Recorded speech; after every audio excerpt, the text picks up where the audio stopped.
3 voiliers, partis au milieu des bravos, de chaleureux marins groupés au bord des flots, et sur l'escarpement des falaises lointaines, harmonieusement balancent leurs antennes.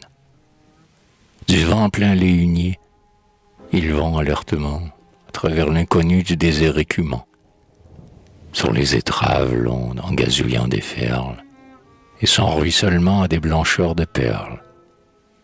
Une tiède vapeur qui sort du flot fumant fait au-dessus des mâts un rose poudroiement.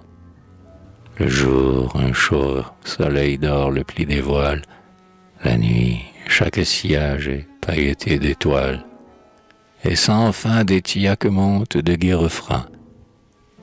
Comme le ciel est l'eau, les Bretons sont sereins, et le feu de l'espoir brille dans leurs prunelles.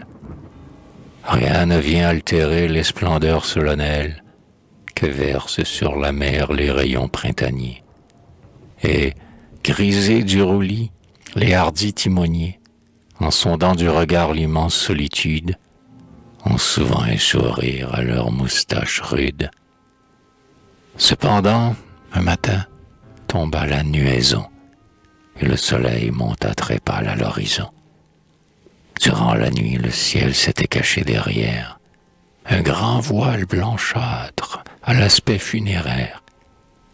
Sous ce linceul, les eaux effaçaient tous leurs plis et prenaient la pâleur de verre dépoli. Une lourde moiteur planait sur l'onde inerte, et de vagues dessins la mer était couverte.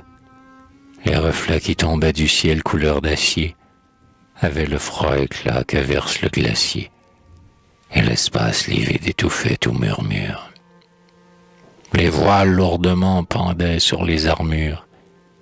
Le soleil jaunissait en trouant le brouillard. Son orbe semblait l'œil d'un spectre hagard, aperçu vaguement au milieu des nuages. Soudain, un souffle d'air agita les cordages. Sur l'immobilité du fluide miroir, décrivant par endroits des cercles d'un bleu noir, comme des éventails s'ouvraient ces ronds étranges, autour desquels parfois se découpaient des franges. Et cela présageait la fin de la torpeur, qui donnait à la mer un calme si trompeur. Et bientôt du levant, paraissant se poursuivre, émergeaient brusquement des nuages de cuivre. Ces nuages couraient rapides, affolés, s'étirant sur le ciel en réseau effilé. On eût dit, en voyant leur fauve dentelure, que les esprits de l'air traînaient des chevelures. Des vols de goélands, tournoyant sur les flots, semblaient de leurs longs cris railler les matelots.